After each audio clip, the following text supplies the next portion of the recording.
it's interesting. I will not tell you whether they are good journalism or not, but they have the receipts. Needless to say, though, the New York Times is engaged in a legal battle with them because Project Veritas is claiming that they were defamed by the New York Times. Now, judges substantiated this suit as of currently. It's moved forward as far as I'm aware, and the court documents of it are interesting because the New York Times' defense for this defamation, which primarily hinges on a single word, and that's kind of how this industry works. A single word can change an entire story. In the instance of Project Veritas in this reporting, the reporter writing about Project Veritas for the New York Times put the word deceptive right before they said Project Veritas video. So a deceptive video from Project Veritas has been circulating saying XYZ.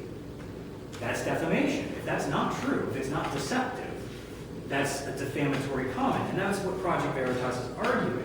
The New York Times' defense for this was that it could not be sued for libel in that instance because its journalists had merely inserted their opinion into the news story, and so no reasonable person should assume that it was fact. But the story was not run on the opinion page. It was run, if not on the front page, in the general news section. And that makes quite a lot of difference. So that actually neatly leads me to another aspect of what I want to talk about with newspaper writing, is language. Language is pretty damn important. It's really important when it comes to written news stories. How something is said is just as important as what is being said. This is why newspaper stories tend to be written in a certain way. This way is based almost uniformly upon the Associated Press Style Guide, which used to be essentially the Bible for journalism. It was, and about 70% of it still is, a really solid resource for defining and codifying language to be objective, to remove bias. There's a reason why news stories sound boring. There's a reason that newsreaders used to present the news in a certain way. It was very flat, very to the front, you didn't get a whole lot of sizzle and bang and boom, because sizzle, bang, and boom doesn't necessarily make anything more true. And in fact, the more you have to juice up a story, the more skeptical you should be of that story's veracity. If it sounds too good to be true or too outlandish to be true, probably isn't true. But so, words like deceptive, words like baseless claim, words like debunked, all of these are value statements that the author, the Word of God, has inserted into the story. And I'm not saying that there isn't a time or a place where that can happen. There's always an exception to every rule. But the danger of inserting these sorts of things is that you're no longer reporting to the audience, you're attempting to steer how the audience thinks. And this is especially true in headline writing. Headline writing has become really, really yellow. And I say yellow, I mean that in a very old school term called yellow journalism, which refers to Randolph Hearst. Another great example of a journalist who lied. Hearst, I believe, ran a story about the USS Maine being destroyed by the Spanish, which is what justified the United States getting into the Spanish-American War, which I believe is the same war that good old Teddy Roosevelt did all those exciting things over in Cuba. So near and dear to our North Dakotan hearts. But the entire thing was based on a lie. The public was sold a lie. And in that time, there was no accountability for the press. And yellow journalism was truly outlandish. The most absurd things were printed, and there was no care for objectivity. It was just selling papers, selling war, getting people involved. Getting people riled up. So, like I said, it's not necessarily never a time or place for to say something has been debunked or to say something is baseless, but it really needs to be judicious, and it really needs to be something that you could prove. So, the twisting of language is very, very dangerous. It's a troublesome thing for both media outlets and for society at large. CNN just recently had to settle a very expensive lawsuit with a high school student named Nick Sandman. Are you familiar with the name? Covington High School kid?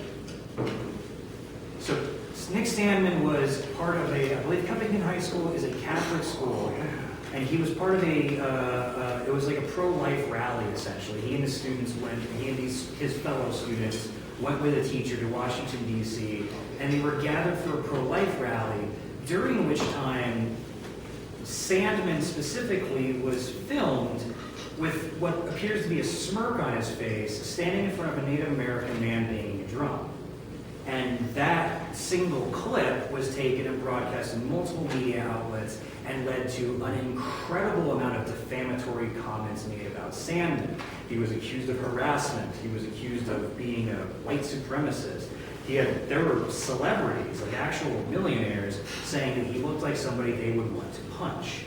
It was quite an ugly scene, made all the more ugly because almost immediately after that clip came out, the full clip of what actually happened came out. And it turns out that Sandmann and his fellow students were not harassing people, they were the victims of harassment. There were members of other political groups who were there heckling them and shouting at them and creating a scene. And the incident that was filmed was 2 seconds of a 10-minute scenario that the entire truth was not revealed to people, only the truth that CNN wanted to put out.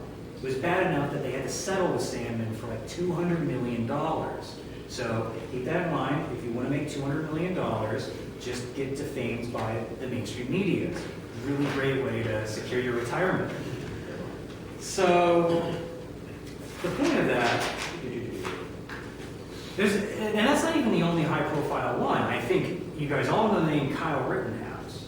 Mm-hmm. So Kyle Rittenhouse's trial was heavily publicized, heavily politicized, and the coverage of that was, I would call it, recklessly confusing, to the point where, as the trial went on, I could see numerous people posting on social media surprised when they found out that Rittenhouse, the people who Rittenhouse had shot and or killed, were white. A lot of people thought that they were black men who he had killed, because a lot of the news was saying that he had killed Black Lives Matter protesters. The actual truth of that, though, wasn't that. I mean, he did kill protesters, but he was attacked, and it was found in a court of law that he defended himself. And the reality of the situation was a little more nuanced than what the media was presenting. The media had reported an incident which led to Rittenhouse and others to take up arms in defense of Kenosha, Wisconsin, with stores and businesses being looted and vandalized, was a mostly peaceful protest. The most famous image of 2020, and I guarantee you this will be in history books for decades to come, is a picture of a CNN reporter standing in front of a burning building, a completely engulfed in flames burning building, microphone in hand, and underneath him is a banner scrawl that says, "Fiery but mostly peaceful protest." You may think that this is all kind of partisan. All of these cases were packaged along political lines, trying to create an illusion that this was some sort of political gamesmanship. Oh, you're just a right-winger who's not interested in the truth, or you think that this is embarrassing to you, so you don't want us to report it. We're actually doing our jobs. That sort of thing. I don't consider myself a partisan. I hate the government, all of it, and I hate both political parties pretty equally. And I like to think that that's a good and tolerant attitude to take. But my point is that I do consider myself, though, a member of the press.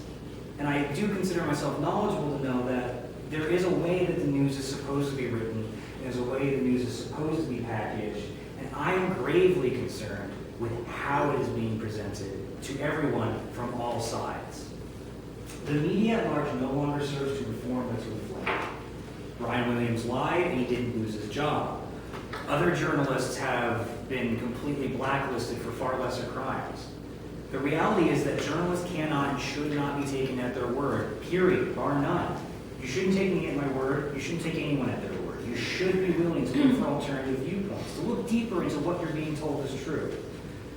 Unfortunately, though, frankly, that takes time, especially now. There are so many different outlets. If you want to confirm anything, you have to spend like 15 minutes to 3 hours digging through oftentimes very boring documents to even try to verify if something is being true. So by the time you've gone through all that time and effort, you're probably late for work. It's people who are paid to do it, like me, who are supposedly doing that for you on your behalf. and the opposite is being done. So to ask you guys you always have to be willing to doubt and question, that's an unfair thing for me to ask. But it is the only reasonable thing to ask of you, because in this current day and age, you can't take anybody at their word. Certainly not anybody who's being paid a substantial amount of money to ensure that their word is the word you're taking. I can't say I'm entirely without sin. Many of the stories that we run in the Times Record do only draw from a single source. In this instance, the only defense I'm willing to offer is that there's really rarely any doubt, for a reason to doubt, that the cornhole tournament was well attended, or that the special education unit is a special education unit. If you doubt it, you're willing to, there are people you can talk to, and you know where I am, my name is out there, I literally live in town. That's the beauty of small-town journalism. It's why I've kind of remained in the sphere of small-town journalism rather than trying to move into a larger city. I worked briefly in a larger city newspaper, and what I found was that there is a strong disconnect between the people writing the news and the people who are being written about. And that disconnect is very dangerous in my mind. There's no repercussions for a person in New York City to write a story about one person being the worst human being alive, and that story being completely false. It doesn't matter. That story's already written, the paper was already sold, the damage is done. And that's true of most of these stories. Like another great example, National Public Radio, which to this day still holds a surprisingly amount of good reputation, reported that President Trump had ordered a protest to be cleared from in front of a church in Washington, D.C. so that he could have a photo op with a Bible. Well, that's not true. It took like a year, if not 2 years, but the NPR then posted a story saying a watchdog group completely disavows that narrative. That isn't what happened. In fact, the opposite was true. The police had ordered it. Trump didn't even know about it. And the whole thing was, well, to put it in a phrase, fake news. So my job as I see it is to report the truth. Not what I think the truth is, but what the truth actually is. If I'm putting something on the front page of the newspaper or in the local news section, if I'm putting anything on any page that isn't the page labeled opinion, it is because it is the truth as I can verify it and as I have verified it, and I show my work. It's the same thing like doing math. Like 2 + 2 = 4, but you got to show your work. You got to show how you got to that point. You got to solve for X. So it's for that reason I believe that the label of fake news is sadly very much well deserved by many news outlets today.